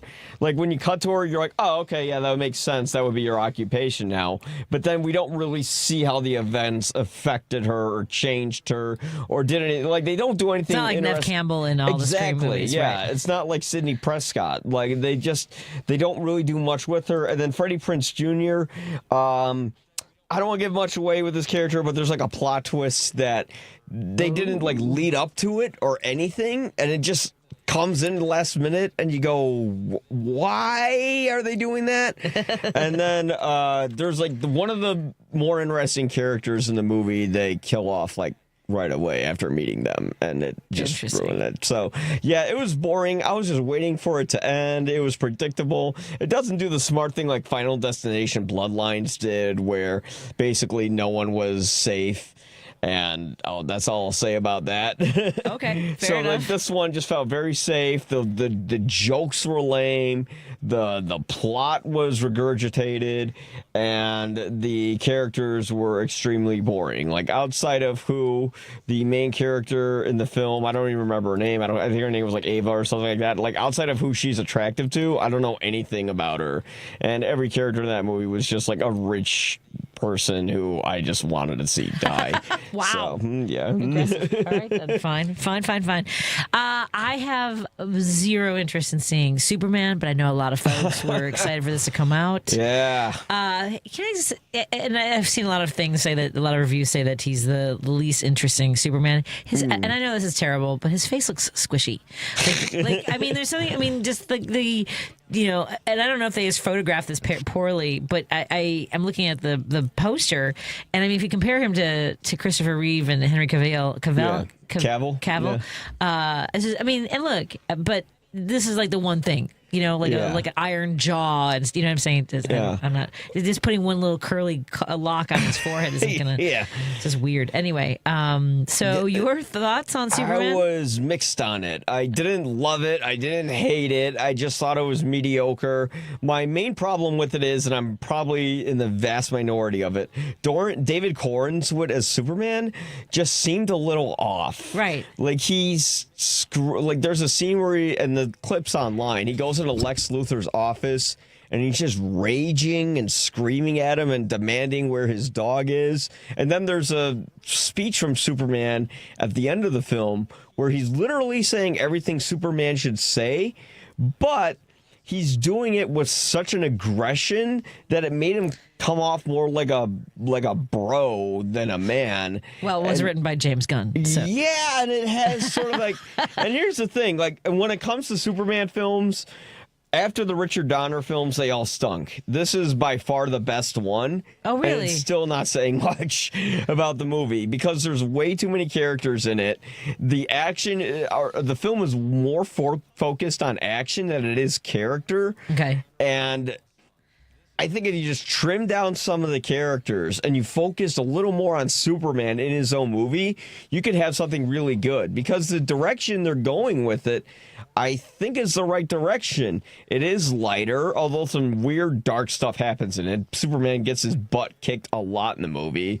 And then if you thought the destruction of Man of Steel was bad, wait till you see what Lex Luthor does in this film, but of course they evacuated the city, blah, blah, blah. But still, the fact that they went there was a little off-putting. Right. But yet there's room for improvement. I think the sequels could be better. Okay. This movie didn't totally sell me, but I like the direction they're going in it. It just needs more refinement. It needs to be less about universe building and more character building and less action scenes. Let's focus on what Superman's about, which the movie does, but it kind of just brushes over it a little bit too much. Well, I do like that you are very positive about a Chicago girl, or at least Chicagoland area, Rachel Brush. Oh, is she from Chicago? Yeah, she's from the North Shore. Yeah, she was my favorite Lois Lane since Margot Kidder. She captures the sort of the enthusiasm of Lois while also kind of capturing the toughness of the character and also how sweet and kind she is. She's a boss lady, but she'll listen to you if you need someone to talk to. And yeah, she really brought that to the table. I wish they did more with her character, but they were too busy cutting to people fighting all the time. Well, people were very excited to see Crypto, so that's... Yeah, Crypto is cute, but you don't really need... Well, there is an intention for him in the story, which you'll find out towards the end. I see. So that's 2.5 Guinnesses out of 4 for Superman. Almost got 3, but didn't quite get there. Could have just a little bit more, a better pour. Yeah. James Gunn, has the second season of Peacemaker come out yet? I think it's coming out. So do you know who's in that then? John Cena and Michael Rooker. I mean, although you can't see him in it. Rooker's in season. But Rooker's in season 2. Oh, is he? Yeah. That's another thing we were talking about. Is he going to play a bad guy? Yes. Okay. He always plays bad guys. I'd like to see him play a good guy. Well, there was the reason that was why I messaged Michael Rooker, because have you seen that social media clip about a bunch of psychologists reviewed a bunch of movies to see who really was a psychopath? Right. And they're like, it's not Silence of the Lambs, and it's not, Christian Bale, it's not all that. And they had Henry, Portrait of a Serial Killer, which is Michael Rooker's first film. It was him. It wasn't Bates, but it was Javier Bardem. Yeah. And was he in it? No, I'm saying these are the three movies. Okay, yeah, Javier Bardem in No Country for Old Men, right? Oh, yeah, the whole kettle prod machine or whatever, that he killed people with. Yeah. And then a movie from the 1930s, and I now forget what that one is, M or something. I can't remember the movie. Oh, are you talking about with Peter Lorre, where he's a child, Yeah, so those were the top three they said of the psychopaths. So I sent it to Rooker. I'm like, did you? And he hadn't seen it, so he was it's his first movie. He was cast out of Chicago. He was living here at the time. Oh, really? Yeah, he has a house here still. Wow, I know. Isn't that cool? Yeah. He should be in town next month, so hopefully we'll get him in studio, and I'll let you know. Cool, yeah. He's very nice. He's very funny. It's always funny. It's always the guys who play the bad guys who are the nice ones, and then the guys who play the good guys who aren't. Although that's not always the case. It's in between, but. Yeah, let me. Oh, by the way, I don't know if Elliot can hear us, but I accidentally have. Elliot can hear me. We're gonna do whiskey and a cookie in just a moment. I'm gonna try something new because I haven't ever tried. I can't post to my own Facebook page anymore. And actually, Mike Crowley was kind of walking me through the steps of using StreamYard. So hopefully, fingers crossed that will work. We'll go live in just about 2 minutes and see if that works. If not, I have to start all over again and turn it over to Elliot to post the page. What are you looking forward to coming out soon? Naked Gun. Naked Gun? Oh, with Liam Neeson. With Liam Neeson. What? Yeah, Naked Gun with Liam Neeson. I don't know the name of Paul Thomas Anderson's new movie, but it's like an action thing with Leonardo DiCaprio. Oh. And I don't know why everyone casts Leonardo DiCaprio and everything. He's not that good of an actor. He used to be very pretty, and that's what they remember. Yeah, I mean the best acting he did was Who's Eating Gilbert Grape, in my opinion. That was very good. Yeah. Well, when Titanic came out, my mom and I went to where we were in Mexico, and it was crazy. Like his face was on everything, flags and shirts and handkerchiefs and like shot glass. I mean, like Leonardo DiCaprio was everywhere. I remember. I just couldn't understand it. I was like, he was just like a little boy. And everyone wanted that haircut, including me, where it was like the one piece of like blonde hair over the eye. Yeah, the Are You in Love with That movie also had that. But he looked like Carrie Elwes. That's why I was staying in that relationship way longer than I should have. I remember seeing Titanic. I was a kid when I saw it, but I saw it with my dad, and he had to go to the bathroom during the whole movie. And that's not fun. It was just nothing but water all the time. He had to pee, so yeah, he did that during the movie. Wait, did you say Pamela Anderson is in Naked Gun? Yeah, she's sort of like the who was Elvis's wife? Priscilla. Yeah, Priscilla. She's sort of like Priscilla in this movie. She's kind of like that role. I mean, it's Naked Gun's my favorite comedy of all time, I think. So I know it's not going to top it. I'm sorry. Yeah, exactly. I know it's not going to top that, but it looks like it'll be pretty funny. And yeah, I mean, you can't recapture David Zucker's zaniness, but they're doing a pretty solid job. But yeah, those are like the two films I'm really looking forward to. But yeah, Eddington, I loved. I didn't expect. I like Ari Aster's movies. I think they're a little flawed, but like this is probably one of my favorite, if not my favorite one he made. Well, it has been fun hanging out with you, Mike. Thank you so much for your patience and my screw up from last week. It's lovely to hang out with you and look forward to reconvening. And maybe I'll have you and Elliot in next time together since I screwed up last time. Have a great weekend. YPA Reviews. Everyone, do something to take care of yourselves. Thank you to everyone listening. And our sponsors, Pride Coffee Roaster, Source Solar, Monaco Brewing Company, and Kids Above All. Henry, thank you so much for keeping the ship smooth sailing throughout the show. Take care, everyone. Bye. See you, folks.